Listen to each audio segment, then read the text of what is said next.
بسم الله الرحمن الرحيم.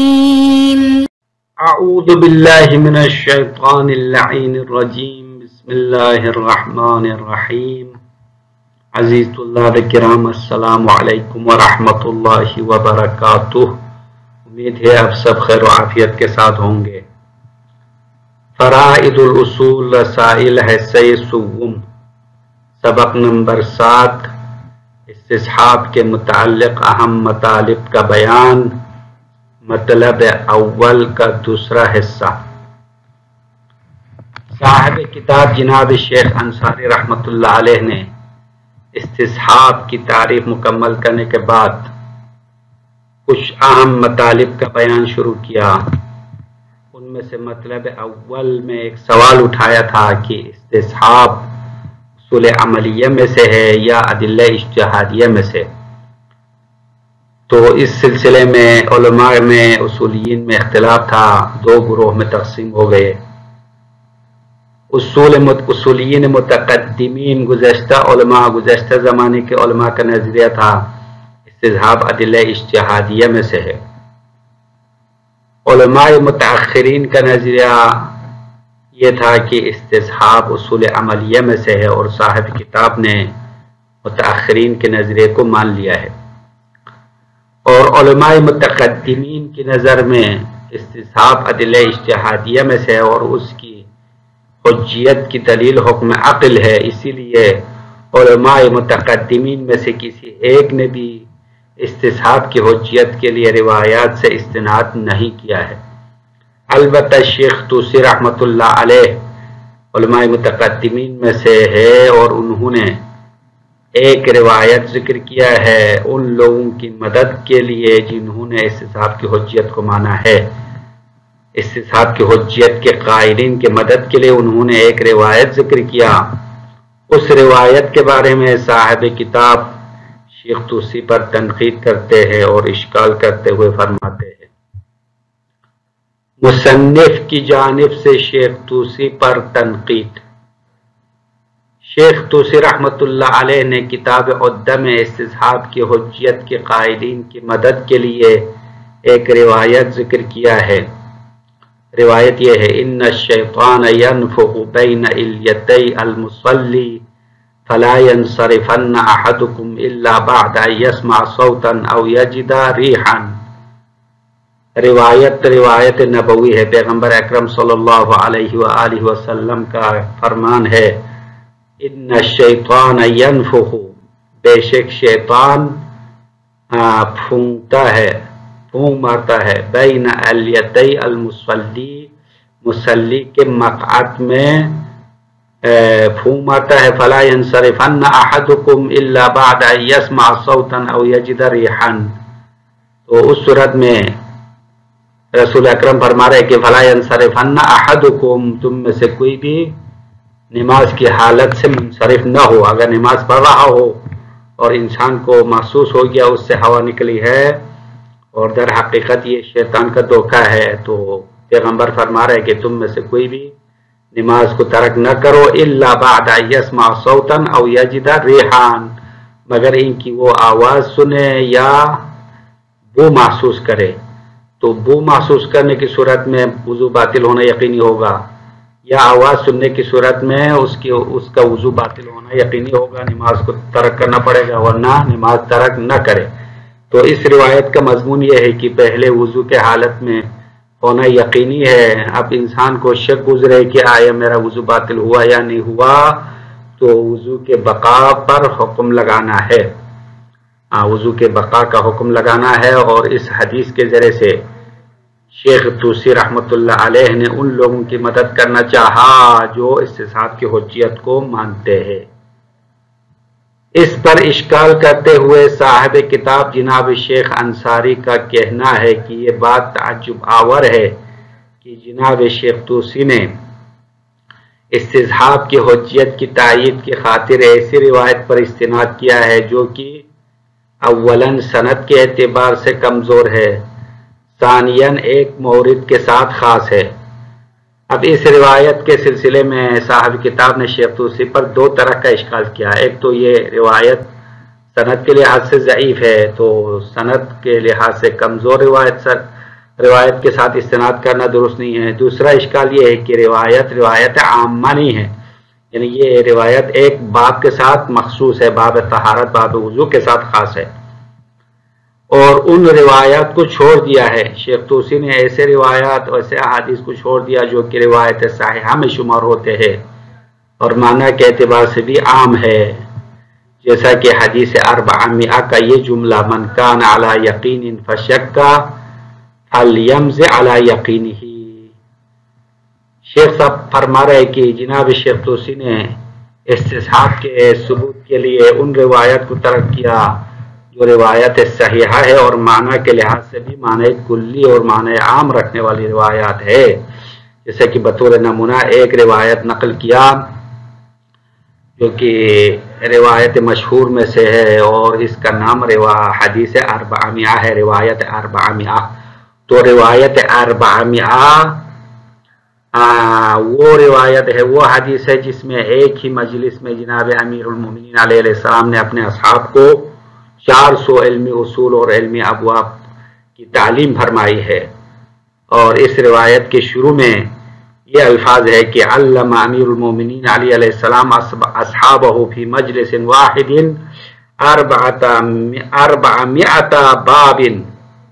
400 باب مما یصلح للمسلم فی دینہ و دنیاہ۔ ایک ہی مجلس میں جناب امیر المومنین علیہ السلام نے اپنے اصحاب کو 400 ابواب کی تعلیم فرمائی، ان ابواب علم میں سے جو مسلمان کی دین و دنیا میں فائدہ مند ہے، بہتری ہے۔ اب اس روایت کے اندر سے ایک جملہ استصحاب کے بارے میں یہ ہے، من کان علی یقین، امام نے فرمایا جو بھی یقین کے حالت پر ہو، فشک کا، پس وہ شک کرے تو فلیمز علی یقینہ، وہ اپنے یقین پر باقی رہے، یقین کو جاری رکھے اور یقین کو مت توڑے۔ تو یہ استصحاب کی بہترین دلیل ہے۔ اب اس قسم کی روایات کو چھوڑ کر شیخ طوسی رحمۃ اللہ علیہ ایسی روایت کو استناد کے لیے پیش کیا ہے جو ضعیف ہے اور مورد روایت بھی خاص روایت ہے، مفہوم کلی نہیں رکھنے والی ہے۔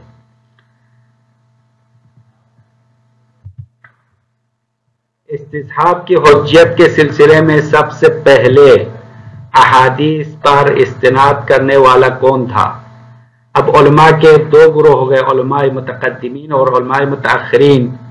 تو علماء متقدمین جنہوں نے استصحاب کو دلیل عقلی سے ثابت کیا اور ادلہ اجتہادیہ میں سے قرار دیا، تو یہ سلسلہ کس زمانے تک جاری رہا، سوال یہ ہے، اور اس کے بعد کس مجتہد اور کس فقیہ، کس اصولی نے روایت پر استناد شروع کیا، یعنی علماء متاخرین جنہوں نے استصحاب کی حجیت کو روایات سے ثابت کرنا شروع کیا، یہ سلسلہ کہاں سے شروع ہوا اور سب سے پہلا شخص کون تھا جس نے استصحاب کو ثابت کرنے کے لیے روایات پر استناد کیا؟ تو اس سوال کے جواب میں صاحب کتاب فرماتے ہیں، صاحب کتاب جناب شیخ انصاری صاحب اس بحث کے آخر میں فرماتے ہیں کہ جہاں تک میں نے تحقیق کی ہے اس کے مطابق سب سے پہلے احادیث کے ساتھ استناد کرنے والا جناب شیخ بہائی رحمۃ اللہ علیہ کے والد محترم جناب شیخ حسین عاملی ہے۔ شیخ حسین عاملی وفات پائے ہیں متوفا سنہ 984 ہجری میں۔ اب سنہ 984 ہجری تک جو علماء گزرے ہیں انہوں نے استصحاب کو ادلہ اجتہادیہ قرار دیا اور اسی وجہ سے روایات میں سے کسی بھی روایت پر استناد نہیں کیا۔ ان کے بعد صاحب ذخیرہ، کتاب ذخیرہ کے مصنف جناب سبزواری صاحب اور شارح الدروس جناب شیخ انصاری متوفا سنہ 1099 ہجری ہے، انہوں نے ان کے بعد دیگر علماء متاخرین نے ان کی پیروی کی ہے۔ اب سب سے پہلے شیخ بہائی کے والد نے روایت پر استناد کرنا شروع کیا اور اس کے بعد دوسرے علماء اور فقہاء اور اصولیین نے ان کی پیروی کی ہے۔ اس کے بعد متاخرین کا سلسلہ شروع ہوتا ہے اور متاخرین نے استصحاب کو احادیث سے ثابت کرنا شروع کیا اور استصحاب کو اصول عملیہ میں سے قرار دیا۔ ان کے علاوہ ابن ادریس حلی کی کتاب سرائر کی ایک عبارت سے پتہ چلتا ہے کہ انہوں نے وہ عبارت احادیث سے اخذ کیا ہے، البتہ انہوں نے واضح طور پر استناد کرنے کی بات نہیں کی ہے۔ اب صاحب کتاب فرماتے ہیں ابن ادریس حلی بھی علماء متقدمین میں سے، انہوں نے اپنی کتاب سرائر میں ایک عبارت ذکر کیا، اس عبارت سے پتہ چلتا ہے کہ انہوں نے وہ عبارت روایات اور احادیث سے لیا ہے، اگرچہ انہوں نے واضح طور پر نہیں کہا کہ یہ عبارت جو ہے حدیث کا جملہ ہے، اما اس عبارت سے پتہ چلتا ہے کہ وہ عبارت انہوں نے احادیث سے اخذ کیا ہے۔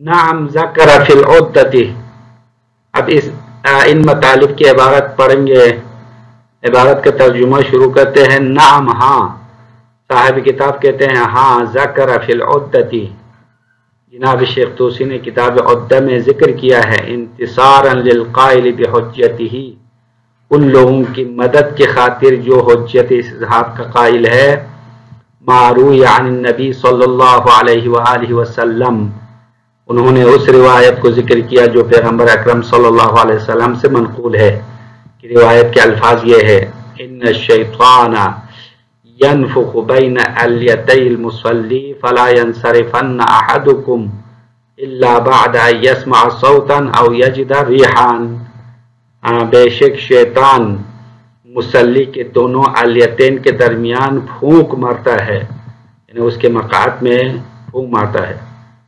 فلا ينصرفن احدكم، تم میں سے کوئی نماز سے منصرف نہ ہو، نماز کو ترک نہ کرے، الا بعد ان يسمع صوتا، بعد از ان کی، مگر بعد از ان کی آواز سننے میں آئے، او یجد ریحا، یا بو احساس کرے۔ تو جب تک وضو کے باطل ہونے کے بارے میں یقین نہ ہو، نماز کو ترک نہ کرے۔ حدیث کا مضمون یہ ہے، یعنی جب انسان کو نماز کے دوران احساس ہو جائے کہ اس سے ہوا خارج ہو گئی ہے، تو اس شک کی وجہ سے نماز کو ترک نہ کرے، کیونکہ یہ شیطان کا کام ہو سکتا ہے۔ اب نماز ترک اس وقت کرنا ہے جب آواز سننے میں آئے یا بو کا احساس کرے، تو اس صورت میں انسان کو یقین ہوتا ہے کہ اس کی نماز اور وضو باطل ہے۔ وَمِنَ الْعَجَبِ، یہاں سے شیخ طوسی پر تنقید شروع ہے۔ صاحب کتاب شیخ طوسی پر اشکال و تنقید کرتے ہوئے فرماتے ہیں وَمِنَ الْعَجَبِ، اور یہ بات تعجب آور ہے، تعجب کا باعث ہے کہ انه انتصر بهذا الخبر الضعیف، کہ بے شک شیخ طوسی نے اس کمزور روایت سے مدد کرنا چاہا، المختص بمورد خاص، اور یہ روایت ایک خاص مورد کے ساتھ مخصوص ہے، یعنی روایت صرف باب وضو سے مخصوص ہے۔ ولم يتمسك بالاخبار الصحیحہ العامہ المعدودہ، اور شیخ طوسی نے ان روایات صحیحہ کے ساتھ تمسک نہیں کیا جو کہ العامہ، وہ روایات مفہوم کلی رکھنے والے روایات ہے، المعدودۃ من ابواب العلم، المعدودۃ من ابواب العلوم، اور وہ روایات علم کے دروازوں میں شمار ہوتے ہیں۔ فی حدیث الاربعمئہ، اب وہ حدیث اربعمئہ کے ضمن میں موجود ہے۔ اب یہ جو جملہ ذکر کیا جائے گا، تو وہ جملہ جو پہلے ہم نے خلاصے میں بھی آپ کی خدمت میں بیان کیا، من کان علی یقین فشک فلیمض علی یقین، یہ جملہ ہے۔ اب وہ جملہ روایت حدیث اربعمئہ کے ضمن میں موجود ہے۔ وَأَوَّلُ مَنْ تَمَسَّكَ بِهَذِهِ الْأَخْبَارِ فِيمَا وَجَدْتُهُ والد الشیخ البہائی قدس سرہ۔ اب یہاں سے فرماتے ہیں سب سے پہلی شخصیت، سب سے پہلا فقیہ مجتہد جنہوں نے روایات صحیحہ کے ساتھ تمسک کرنا شروع کیا، تو شیخ فرما رہے کہ سب سے پہلا شخص جہاں تک ہم نے پایا، یعنی شیخ انصاری اپنے تحقیق کے مطابق بتا رہے، جہاں تک ہم نے تحقیق کی ہے، ہماری تحقیق کے مطابق وَأَوَّلُ مَنْ تَمَسَّكَ بِهَذِهِ الْأَخْبَارِ، ان روایت کے ساتھ سب سے پہلا تمسک کرنے والا فیما وجدتہ، جہاں تک میں نے پایا ہے، وہ کون ہے؟ والد الشیخ البہائی قدس سرہ، جناب شیخ بہائی کے والد محترم ہے، ان کا نام شیخ حسین عاملی ہے۔ فیما حکی عنہ فی العقد الطہماسبی، جیسا کہ ان سے یہ بات نقل ہو گئی ہے کتاب عقد الطہماسبی میں، عقد الطہماسبی کتاب کا نام ہے جس میں یہ بات مذکور ہے۔ وَتَبِعَهُ صاحب الذخیرہ، اور شیخ بہائی کے والد کی پیروی کیا ہے جناب صاحب الذخیرہ نے، کتاب الذخیرہ کے مصنف نے۔ وشارح الدروس، اور شارح الدروس نے بھی ان کی پیروی کی ہے۔ وشاع بین من تأخر عنہم، اور ان کے بعد والے علماء میں یہ بات مشہور ہو گئی ہے، روایت کے ساتھ تمسک کرنا یہ شیخ حسین عاملی کے بعد متاخرین کے درمیان مشہور ہے، اور آج تک یہ سلسلہ جاری ہے کہ جو بھی استصحاب کو ثابت کرنا چاہتے ہیں وہ روایات اور احادیث پر اعتماد کرتے ہیں اور روایات سے استناد کرتے ہیں۔ نعم ربما يظهر من الحل في السرائر الاعتماد على هذه الاخبار، نعم کے بعد صاحب کتاب کہہ رہے کہ گزشتہ علماء میں سے جناب حلی، یعنی ابن ادریس حلی مراد ہے، ابن ادریس حلی جو کہ علماء متقدمین میں شمار ہوتے ہیں، اس کی عبارت سے یہ بات ظاہر ہوتی ہے کہ انہوں نے روایت صحیحہ پر اعتماد کیا ہے اور ایک جملہ جو اپنی عبارت میں لایا ہے وہ روایت سے اخذ کیا ہے۔ یہ بات ظاہر ہوتی ہے، مطلب یہ واضح طور پر ابن ادریس نے نہیں بتایا، بلکہ ان کی عبارت سے پتہ چلتا ہے کہ انہوں نے یہ عبارت احادیث سے اخذ کیا ہے۔ نعم ہاں، ربما یظہر من الحلی فی السرائر، کبھی کبھار ابن ادریس حلی سے کتاب سرائر میں ظاہر ہوتا ہے الاعتماد علی هذه الاخبار، کہ ابن ادریس حلی نے ان روایات پر اعتماد کیا ہے اور یہ اعتماد ظاہر ہوتا ہے۔ حیث عبر عن استصحاب نجاست الماء المتغیر بعد زوال تغیرہ، حیث عبر جہاں پہ ابن ادریس نے تعبیر کیا ہے عن استصحاب نجاست الماء المتغیر، اس تغیر شدہ پانی کی نجاست کے استصحاب کرنے کے سلسلے میں بعد زوال تغیرہ من قبل نفسہ، کہ اس پانی کی تغیر بذات خود اپنی طرف سے زائل ہو گیا۔ تو یہ مسئلہ اختلافی ہے، بعض علماء کے درمیان یہ مسئلہ ہے کہ اگر کوئی پانی پہلے تبدیل ہو جائے نجاسات کے ذریعے سے، یعنی اگر کوئی جاری پانی میں نجاست گر جائے اور اس کے 3 اوصاف میں سے کوئی ایک صفات میں تبدیلی آ جائے، مثلا کسی پانی میں خون گرا دیا تو اس کا رنگ تبدیل ہو گیا، یا ذائقہ تبدیل ہو گیا، یا بو تبدیل ہو جائے تو وہ نجیس ہو جائے گا۔ اب کچھ عرصے کے بعد پانی اپنی اصلی حالت میں واپس آ جائے خود بخود، یعنی بغیر کسی علاج کے، بغیر پانی ملائے، خود بخود وہ رنگ یا وہ بو ذائقہ اپنی اصلی حالت میں واپس آ جائے، تو علماء میں اختلاف ہے۔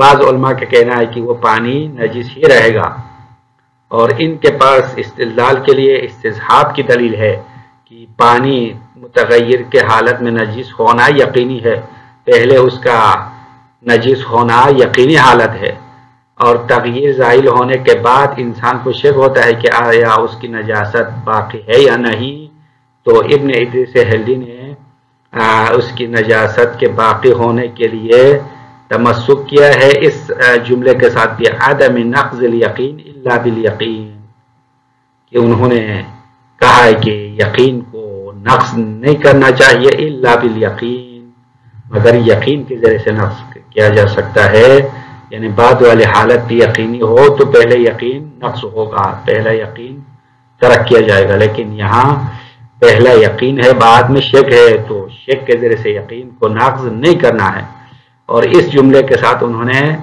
تمسک کیا۔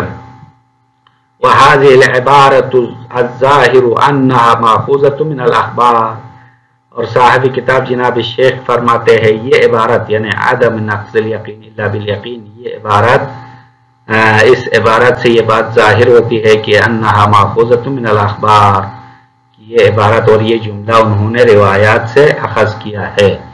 تو مطلب علماء متقدمین میں سے ایک دو افراد بھی ایسے ہیں جن کی نظر روایات کی طرف تھی، اما انہوں نے واضح طور پر نہیں کہا۔ السلام علیکم ورحمۃ اللہ وبرکاتہ۔